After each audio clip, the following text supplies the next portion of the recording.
Hey guys, welcome back to Team 6K. This is Undead, and today we're going to be talking about the new Duel Links mini box, Wings of Clearness. Before we get into the video, be sure to go ahead and check out our last video. Be sure to leave a like, comment, subscribe, and hit that bell to get notified every time we make a new video. Also, be sure to check out our socials. We're trying to grow on there while we're growing here on YouTube. So I don't know when you're watching this video, but the mini box itself will be coming out on the 25th of May at 8 PM EST. I'm not going to be going over many cards individually. This video is more so letting you know why you might want to invest in this box. I don't want to waste your time by mentioning things that you don't want to know. The things you might want to go into this box for are Speedroid, Raidraptor, Pendulum Magician, Abyss Actor, Starry Knight, and generic Synchro support. First of all, the Speedroids. The Speedroid event is happening right now. Some of the cards that you need for the deck are from level up rewards from Yu-Gi-Oh! Some of them are from farming him at the gate. And all the leftover cards that you'll need for the deck are in this box. The boss monster, of course, Clearwing Synchro Dragon. Once per turn, when a level 5 or higher monster accepts this card has activated its effect, you can negate the effect and destroy it. And once per turn during either player's turn, when a monster effect is activated that targets exactly one level 5 or higher monster on the field, you can negate the activation enough for you to destroy it. And if that card's effect destroys a monster, this card gains attack equal to the destroyed monster's original attack until the end of this turn. It's only really good against level 5 or higher monsters. And a lot of monsters in the game, especially in the meta right now, aren't level 5 or higher. So of course, if your opponent is playing a synchro deck,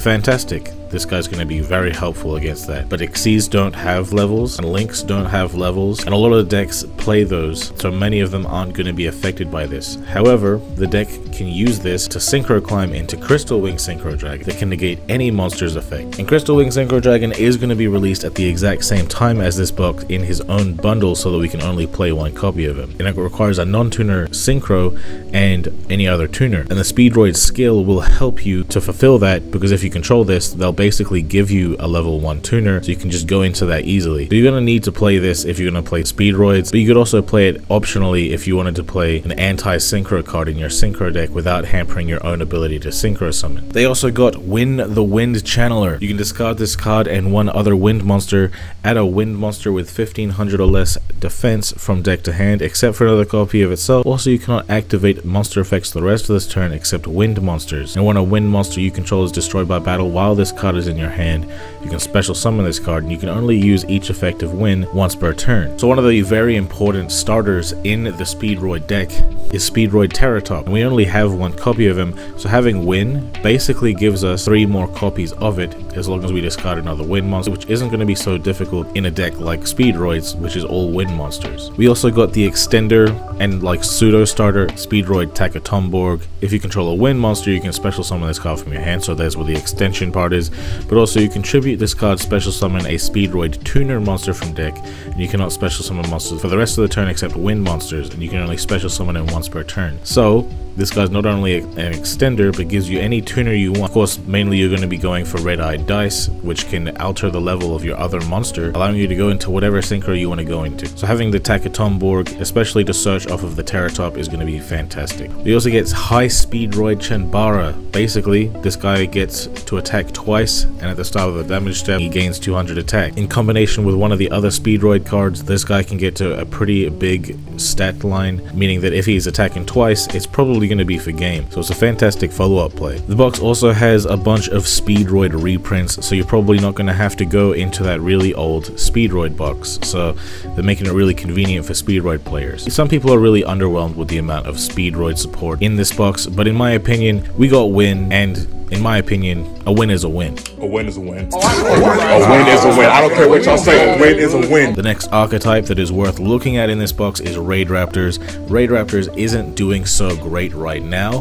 However, Strangulanius might help it go further, because if you control a dark monster, you can special summon it, and if you have an Xyz monster with a dark Xyz as a material, which is something that the deck does inherently, you can special summon a level 4 or lower Raidraptor from grave. So basically, an additional rank 4 just for the cost of having it in your hand, and of course it is very searchable as well. So Raidraptors, they were lacking before, but just this one card might be able to help it go further. But that's not all they got. They also got a rank up spell, rank up magic skip force. It's a normal spell, so it's not a quick play, but it lets you rank up your Raidraptor by 2 ranks into another Raidraptor, so it is archetype locked. But potentially you could use the Strangulanius to make a rank 4, turn it into a rank 6 using this, and that's definitely going to be at least better than having your rank 4 shuffle it into the extra deck. But what you could could do with a skip force is summon their rank 8 Satellite Cannon Falcon. If it succeeds summoned using a Raidraptor as material, you can destroy all your opponent's back row, and your opponent can't respond to that effect either, so that's kind of amazing. And during either player's turn, you can detach an Xyz material from it, then target a face-up monster your opponent controls. It loses 800 attack for every Raidraptor monster in grave, so this is definitely something worth considering. The next most important thing we need to talk about is the Odd Eye support, basically. So we got Wisdom Eye Magician. You might have seen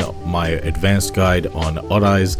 Wisdom Eye Magician is going right in there. He's got a fantastic pendulum effect that if you have a Magician or Performer Pal card in your other pendulum zone, you can destroy this card, and if you do, place a Magician pendulum monster from your deck into your pendulum zone except for another copy of itself. So it being a Magician really synergizes with the Oath Dragon Magician, who does require the other scale to be a Magician, but it doesn't mean that we are going to miss out on having a good low scale, because Wisdom Eye is going to pop himself, get you that low scale. Also, the Wisdom Eye in a pinch can also search for the Oath Dragon itself, so you're going to be going off way more consistently just by putting this guy in your deck. They also got Nirvana High Paladin, and there's something in the way of how this guy is summoned. He can ignore needing a tuner as long as you use a pendulum summoned pendulum monster. However, it does also need another synchro as its material, and then none of its effects are really all that good. It doesn't have any interruption, it doesn't have any protection. It's just an anime boss monster, so you can really ignore this guy. Abyss Actor fans will also be pretty happy with this box because they got a couple really nice cards. They got Abyss Actor extras. It can more easily give them consistency. They also got Curtain Raiser, which is also a free special summon if you just wanted that level 4 once per duel, but it's also a good recursion because you can get your pendulum monsters from your extra deck back to your hand. Trendy Understudy is kind of cool too because it allows you to special summon a level 8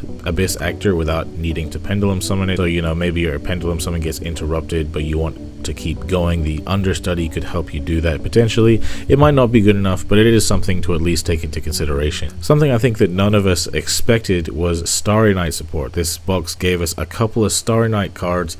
Orbitail allows us to more consistently get the back row we need, and Seal is a nice way to bounce our Starry Knight Star Dragon and also special summon it from the hand. It's got that nice utility from hand and grave. Aquaactress, funnily enough, got support as well. You might not even know about Aquaactress because it's not a very good archetype, but when it came out, it was a nice little thing that you could play on ranked, that it was like a bunch of fish basically, search for each other, special summon each other, and a bunch of continuous spells that buffed their attack and provided some form of protection. But now they got Aquarium Stage that says water monsters you control cannot be destroyed by battle by a non-water monster. Aquaactress monsters you control are also unaffected by your opponent's card effects. So you'd think, okay, I'll just remove it, but if this card is sent from field to grave, you can target an Aqua in your grave, special summon it, but you can't special summon the rest of the turn except Aquas. So this is really nice protection for you, battle protection and effect protection. If you really like Aquaactresses, maybe this card is enough to get you back into it. We also got the level 8 Synchro Void Ogre Dragon. It requires a Dark Tuner and one or more non-tuners, and once per turn during either player's turn, when your opponent activates a Spell Trap card, while you have no cards in your hand, you can negate the activation and destroy it. So